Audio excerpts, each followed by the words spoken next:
Solving Factory here. Today I'll show you how to download and install Snapchat on your computer.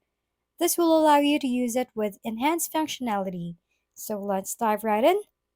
To use Snapchat on your desktop or Chromebook, simply visit snapchat.com and log in to access basic functionality. However, for a more comprehensive experience, you can download the official Snapchat PC app from the Microsoft Store. To do this, open the Microsoft Store on your computer by searching for Store in the Windows Start menu. Once open, search for Snapchat and select the official Snapchat PC app. Click Get to download and install it on your PC.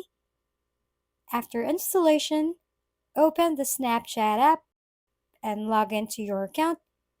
You may need to allow access to your microphone, camera, and notifications for full functionality. Well, that's it for today's video.